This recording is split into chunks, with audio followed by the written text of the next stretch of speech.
제사자들이여 어서 가서 어둠을 물리치고 주의 진리 모르는 백성에게 복음의 빛 비춰라. 빛의 사자들이여 복음의 빛 비춰라. 죄로 든 밤 밝게 비춰라. 빛의 사자들이여 선한 사역 위하여 힘을 내라. 주 함께 하시겠네. 주의 크신 사랑을 전파하며 복음의 빛 비춰라. 빛의 사자들이여 복음의 빛 비춰라. 죄로 든 밤 밝게 비춰라. 빛의 사자들이여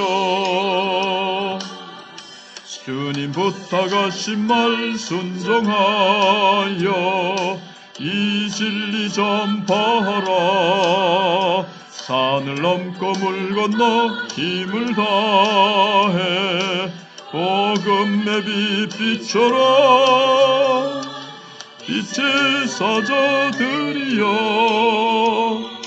복음의 빛 비춰라. 죄로 든 밤 밝게 비춰라. 빛의 사자들이여 강북 어디나 땅끝까지 주님만 의지하고 눈 어두워 못 보는 백성에게 복음의 빛 비춰라. 빛의 사자들이여 복음의 빛 비춰라. 죄로 든 밤 밝게 비춰라. 빛의 사자들이여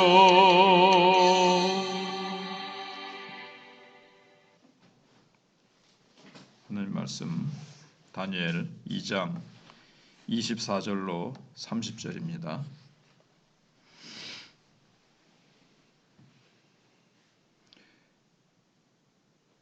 이에 다니엘은 왕이 바벨론 지혜자들을 죽이라 명령한 아리에옥에게로 가서 그에게 이같이 이르되 바벨론 지혜자들을 죽이지 말고 나를 왕의 앞으로 인도하라. 그리하면 내가 그 해석을 왕께 알려드리리라 하니 이에 아리옥이 다니엘을 데리고 급히 왕 앞에 들어가서 아뢰되 내가 사로잡혀온 유다 자손 중에서 한 사람을 찾아내었나이다. 그가 그 해석을 왕께 알려드리리이다 하니라.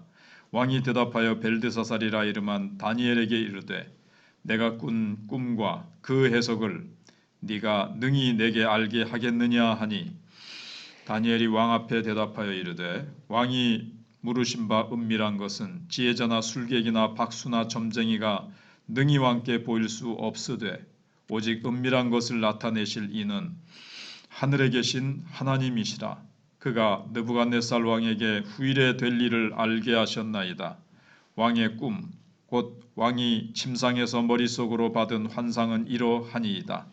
왕이여 왕이 침상에서 장래일을 생각하실 때에 은밀한 것을 나타내시는 이가 장래일을 왕에게 알게 하셨사오며 내게 이 은밀한 것을 나타내심은 내 지혜가 모든 사람보다 낫기 때문이 아니라 오직 그 해석을 왕에게 알려서 왕이 마음으로 생각하던 것을 왕에게 알려주려 하심이니이다. 아멘. 인간은 5분 앞을 내다볼 수 없는 연약함을 가지고 있습니다. 그래서 많은 사람들이 풀리지 않는 과제를 안고 잠 못 이루며 살아갑니다. 그래서 이런저런 방법을 궁리하고 신통한 능력이 있다는 사람을 만나서 문제를 해결해 보려고도 합니다. 요즘 인터넷을 보면 전에도부터 그랬지만 더 미래를 점쳐주는 사람들, 이런 점쟁이들이 더 막 판을 치고 기승을 부리는 것을 봅니다. 그렇지만 인간의 이 영적인 공허, 그 다음에 장래를 몰라서 오는 이 답답함은 인간 스스로는 풀어낼 길이 없습니다. 그래서 이런 세상에서 그리스도인으로 살아간다는 것이 뭘까요? 우리는 어떻게 하나님의 뜻을 밝히 드러내는 소망의 전달자가 될 수 있을까요? 그래서 이 느부갓네살 왕은 꿈은 꿨지만 그 꿈을 풀 수가 없어서 시달리면서 정신분열증 환자처럼 지금 이성을 잃어가고 있었습니다. 그래서 급기야 자신의 꿈을 해석하지 못하는 지혜자들을 다 죽여라. 그리고 지금 아리옥이 막 지혜자들을 찾아서 막 죽이는 그런 막 가운데 있었습니다. 그러나 이제 다니엘도 죽을 수 있는, 죽임을 당하고 세 친구도 다 죽임을 당할 그런 판에 있는 거죠. 지금 그런 절체절명의 위기에서 다니엘은 아리옥에 나를 왕 앞으로 인도해 달라, 내가 해석해 드리겠다. 그러면서 왕 앞에 담대히 나갑니다. 먼저 다니엘은 17절 18절에서 겸손하게 기도했죠. 근데 밤에 하나님이 그것을 다니엘에게 알려주셨기 때문에 다니엘이 이제 하나님을 찬양한 것이 어제 새벽의 내용이었습니다. 그래서 하나님의 지혜를 의지하면서 이건 분명히 하나님이 참 기도에 응답하셔서 주신 것이다, 가르쳐 주셨구나 하면서 확신과 용기를 얻어서 왕 앞으로 담대히 나간 겁니다. 그래서 사람의 지혜, 이건 지금 벼랑 끝에 내몰렸지요. 아무도 풀어낼 수 없었습니다. 다니엘조차도 하나님이 알려주시지 않으면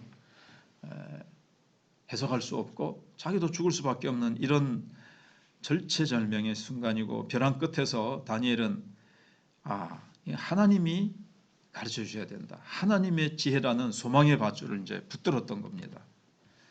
그래서 며칠 밤을 지새우며 잠 못 이루던 왕이 다니엘이 해석할 수 있다고 나타나니까 만나자마자 첫 번째 던진 말이 뭐냐면 네가 할 수 있느냐 이렇게 물어봅니다. 아니 네가 어떻게 이거를 할 수 있느냐, 아무도 못 해내는데, 내가 꿈을 얘기도 안 했는데 네가 어떻게 할 수 있겠느냐 하면서 아주 얘기를 합니다. 물어봅니다. 의아해하면서 정말, 그러면서도 굉장한 이제 기대감을 가지고 있는 거죠. 근데 참 애절한 기대감입니다. 근데 다니엘은 아주 명백하고 단호하게 어떤 지혜자도 이건 풀어낼 수 없습니다. 오직 하나님만이 하실 수 있습니다. 하늘에 계신 하나님만이 하실 수 있습니다. 이렇게 얘기를 합니다. 그러니까는 왕은 다니엘에게 지금 기대를 걷고 다니엘에게 초점을 맞추고 있는데, 다니엘은 아닙니다, 내가 지금 할 수 있는 게 아니라 하늘에 계신 하나님께서 하실 수 있습니다라고 그 기대를 하나님께로 돌리고 있습니다. 하나님의 영광이 드러나야 새로운 역사가 시작될 수 있음을 누구보다 잘 알고 있었기 때문에 그렇고요. 그다음에 하나님은 이 꿈을 느부갓네살 왕에게 꾸게 한 다음에 해석을 느부갓네살 왕에게 직접 해주지 왜 다니엘을 통해서 하겠습니까? 그것은 다니엘이 하나님의 계시를 드러내는 도구일 뿐이지 결국 세상 권력 앞에서 오직 하나님이 왕으로 임재하기를 원했기 때문에 이제 그렇게 된 것입니다. 그래서 이럴 때 다니엘이 자기의 영예를 추구할 수도 있습니다. 내가 실력이 있어서 내가 풀어드리겠다 그러면서 왕 앞에서 자기를 높이면서 이 기회를 이용해 가지고 자기의 영예를 높일 수도 있습니다. 아니면 하나님의 영광을 드러낼 것인가. 이제 우리도 어떤 일을 있어서 하나님께서 나를 도구로 사용하실 때 나를 드러낼 수도 있습니다. 하나님이 주시는 능력으로 하면서 하는 건데 분명히 그거는 뒤로 하고 자기를 더 앞세우면서 내가 하는 것처럼 할 수도 있고, 나는 하나님 뒤로 감추고 나는 아무것도 할 수 없고 이것을 하는 것은 하나님이 하시는 것입니다, 이렇게 할 수도 있는 거죠.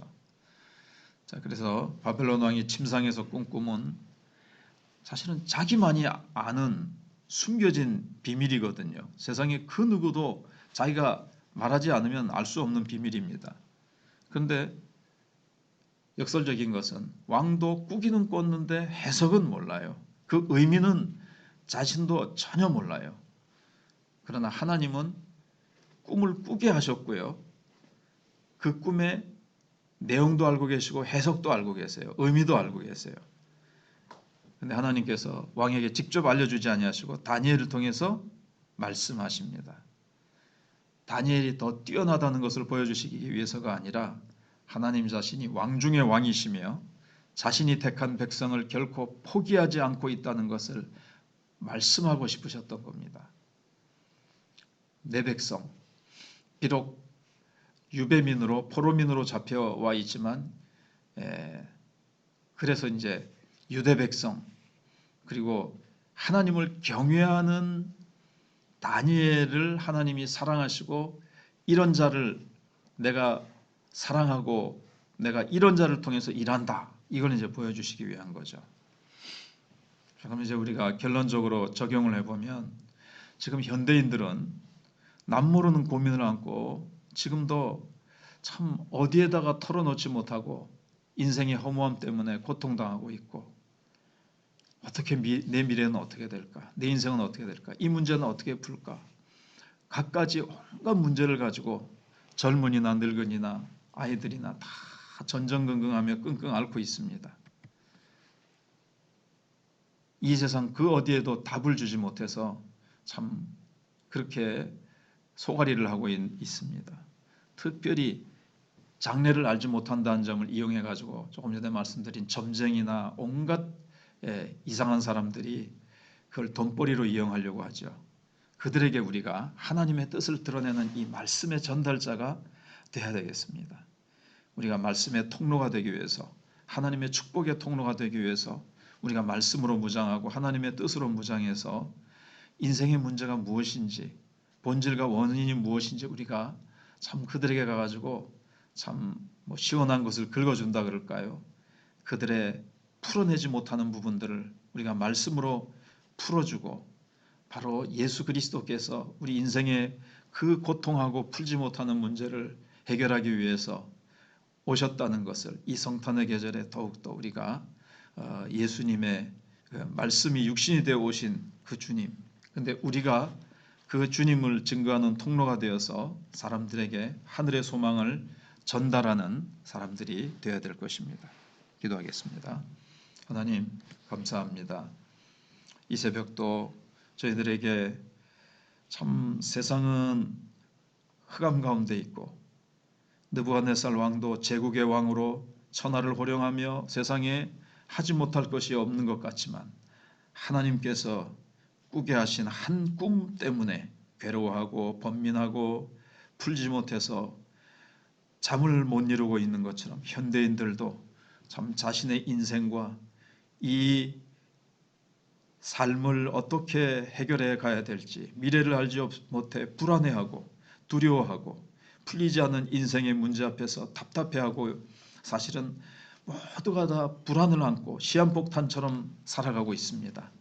우리들이 먼저 예수님을 알고 우리는 인생의 문제를 예수 안에서 풀었기에 이 인생의 답 되신 예수님을 증거하며 힘들고 어두운 가운데 방황하고 전전긍긍하고 있는 저 인생들에게 우리가 빛으로 오신 예수님, 소망으로 오신 예수님, 사망과 죄의 문제를 해결하시고 인생의 모든 이 무의미하고 허무한 인생 앞에 참된 의미요 영생으로 오신 예수님을 우리가 날마다 계속해서 증거하는 우리 마청교회가 되고 한 사람 한 사람씩 주께로 돌아오는 귀한 역사가 저희들을 통해서 일어나도록 성탄 전도축제에도 함께 하시고 우리가 그날만 행사가 아니라 우리는 계속해서 전도 체질로 바뀌고 우리의 전도하는 것이 우리의 인격이 되고 삶이 되고 우리 토양의 체질이 변화되기를 우리가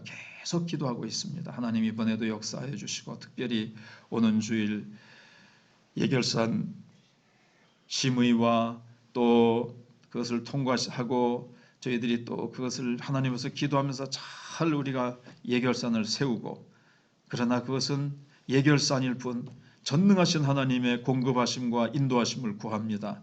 견사 투표를 합니다. 일꾼을 세우시는 분이 하나님이십니다. 하나님께서 자원하는 심령들에게 은혜를 베풀어 주시기를 원하오며 한 사람도 섭섭해하거나 시험에 드는 자가 없이 하나님께서 역사해 주시기를 원합니다. 악한 원수마귀, 섭섭한 마음이나 또 질투나 여러 가지 시험에 드는 자가 한 사람도 없도록 하나님께서 꼭 은혜를 베풀어 주시기를 원합니다. 하나님께서 모든 은혜를 덧입혀 주시옵소서. 특별히 환우들 기억하시고 정말 벼랑 끝에 있는 우리 이명숙 성도와 조천식 집사님 기억하시고 전능하신 주님 앞에 기도하고 전능하신 주님 바라보면 치료될 수 있고 하나님께 대어 맡기고 하나님 앞에 모든 것 다 올려드리고 나아갈 수 있도록 하나님 함께하여 주시기를 원합니다. 연말에 회개하며 기도하며 소망이 하나님 바라보고 나아가기를 원합니다. 또 박수영 집사님 기억해 주시고 유족들을 위로해 주시며 하나님 다음 세대를 기억하시고 우리 선교사님들 선교 현장에 기름 부어 주시고 또 부문에 있는 아들들도 하나님께서 함께해 주실 줄 믿사옵고 여러 가지 못다한 기도의 제목들도 하나님께서 신실하게 살피시고 하나님께서 가장 적절한 것으로 응답해 주시기를 원하오며 예수님 이름으로 기도하옵나이다.